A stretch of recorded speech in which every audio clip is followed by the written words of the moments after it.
All right, we are now going to move into chapter 8. This will be the first chapter of our second 9 weeks.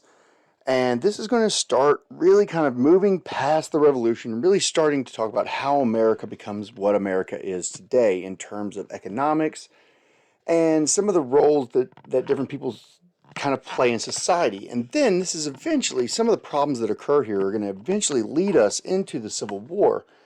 And that's going to completely change the landscape of America as we know it in the mid 1860s. But we're going to get between about 1815 to about 1860, and then we'll bounce back and forth over the next couple chapters, kind of honing in on some of this. But this is really going to be one of those overview chapters that really kind of gives you a good picture of everything that's going on during this time. So, in the early years of the 19th century, Americans' endless commercial ambition, which one Baltimore paper called an almost universal ambition to get forward, remade the nation. Between the Revolution and the Civil War, an old subsistence world died, and a more commercial nation was born. Americans integrated the technologies of the Industrial Revolution into a new commercial economy. Steam power, the technology that moves steamboats and railroads, fueled the rise of American industry by powering mills and sparking new industrial transportation networks. And what becomes known as a market revolution really remakes the nation. This revolution reverberates across the country.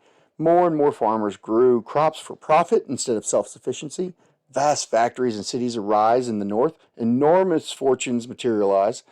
A new middle class balloons, and as more men and women worked in the cash economy, they were more freed from the bound dependence of servitude. But there were costs to this revolution. As northern textile factories boomed, the demand for southern cotton swells, and American slavery accelerates. Northern subsistence farmers become laborers bound to the whims of the markets and bosses, and the market revolution sparks explosive economic growth and new personal wealth.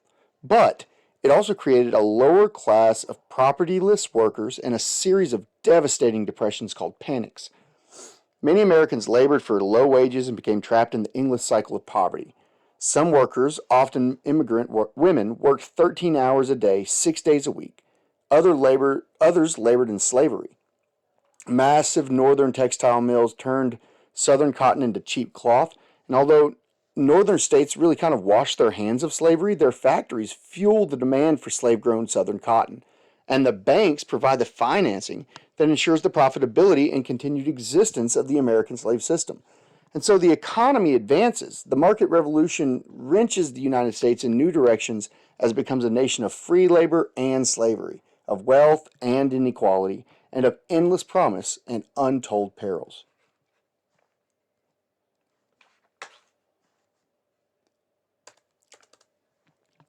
And this brings us into section 2, which is going to talk about the early republic economic development.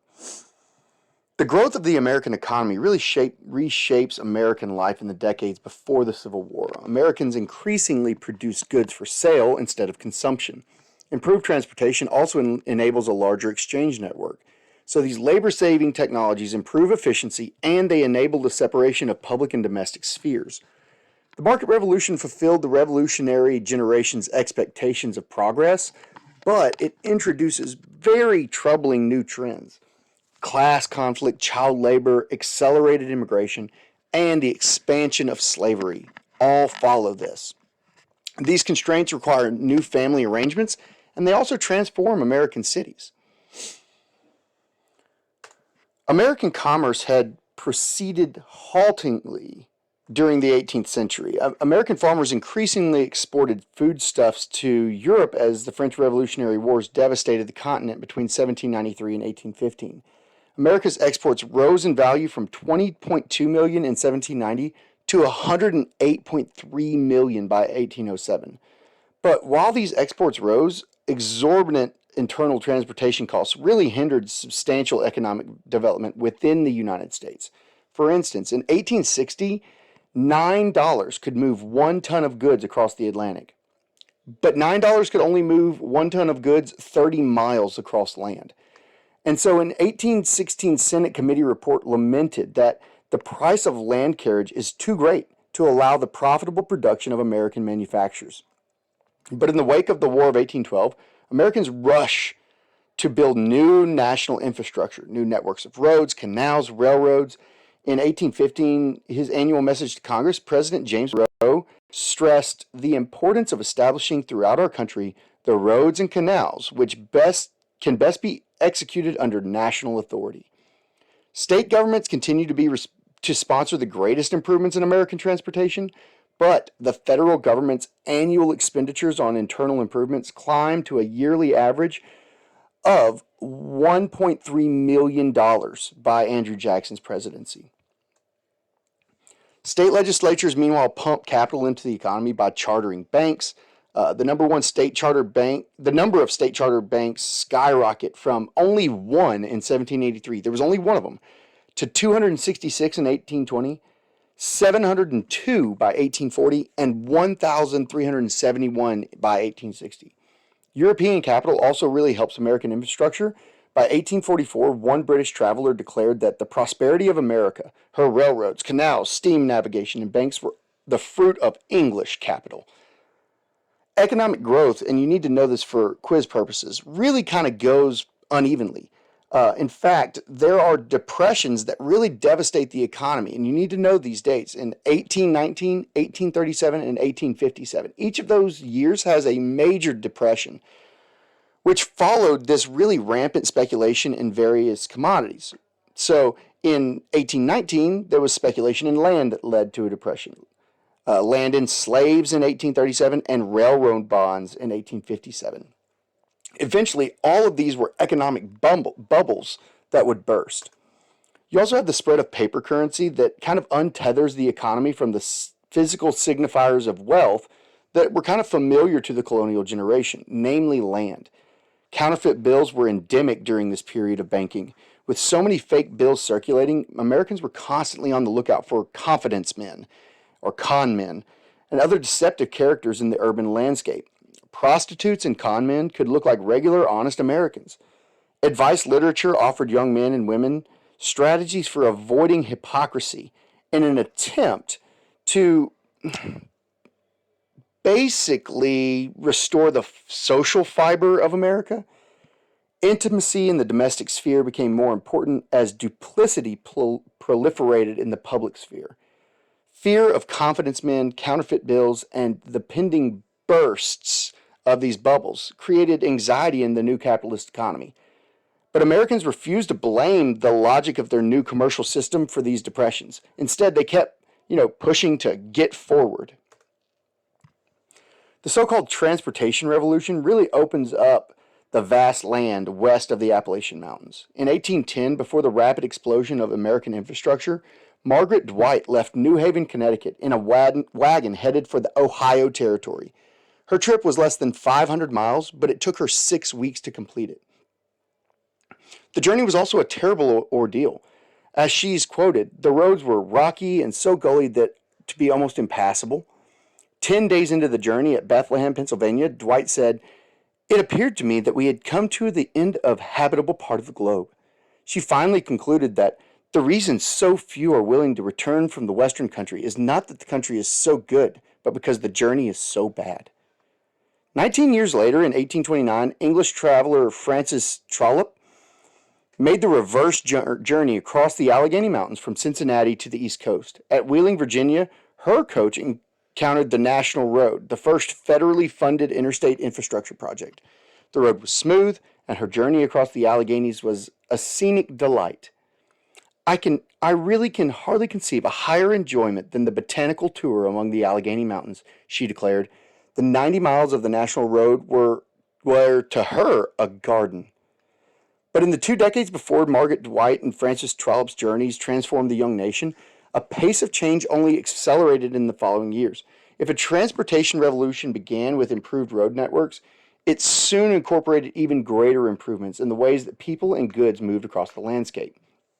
Now, if you look at the Erie Canal, and you need to know this for quiz purposes, what the Erie Canal is. It was built by New York State in 1825. It was a 350-mile-long human-made waterway, and know this, that it linked the Great Lakes with the Hudson River and the Atlantic Ocean.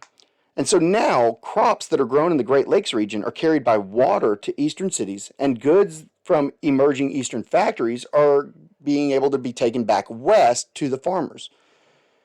The success of New York's artificial river launched a canal building boom, and by 1840, Ohio created two navigable all water links from Lake Erie to the Ohio River. It also helps that you have a man named Robert Fulton.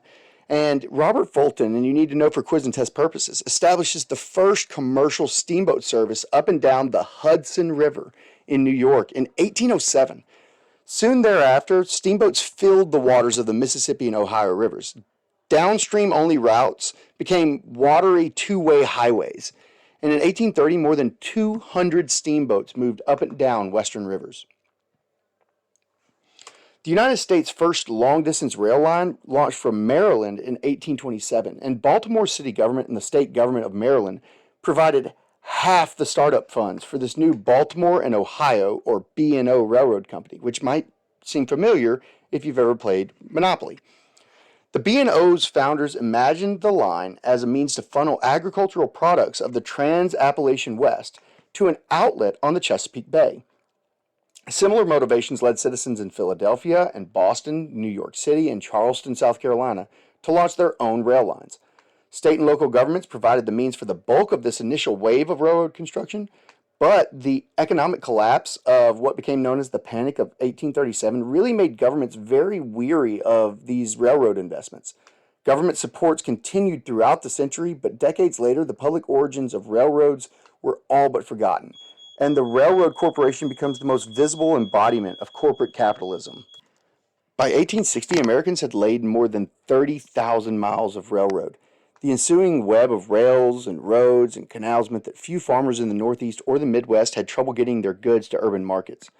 Railroad development was slower in the South, but there was a combination of rail lines and navigable rivers that meant few cotton planters would ever struggle to transport their products to the textile mills in the Northeast and in England. Such internal improvements not only spread goods, but they spread information, and the transportation revolution was really followed by a communications revolution. The telegraph redefined the limits of human communication. By 1843, Samuel Morse had persuaded Congress to fund a 40-mile telegraph line that stretched from Washington, D.C. to Baltimore. Within a few short years, though, during the Mexican-American War, telegraph lines carried news of battlefield events to Eastern newspaper within days. This contrasts very starkly with the War of 1812. When you think that the Battle of New Orleans actually took place 2 weeks after Britain and the United States had already signed a peace treaty because they couldn't get the information. The consequences of the transportation and communication revolutions really shaped the lives of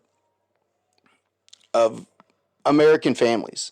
And farmers who previously produced crops mostly for their own family now were able to sell those to market. They earned cash for what they had previously consumed, and they purchased these goods that they had previously made or went without. Market-based farmers soon assessed credit through Eastern banks, which provided them with the opportunity to expand their enterprise, but left them prone before the risk of catastrophic failure wrought by distant market forces. In the Northeast and Midwest, where farm labor was, in short supply, and ambitious farmers invested in new technologies that promised to increase the productivity of limited labor supply. The years between 1815 and 1850 really witnessed an explosion of patents on agricultural technologies. And probably the most famous of those was Cyrus McCormick, who has a horse-drawn mechanical reaper, which basically partially mechanicized wheat harvesting. And then you have a guy named John Deere who creates a steel-bladed plow, which is, more easily allowed for the conversion of unbroken ground into fertile farmland.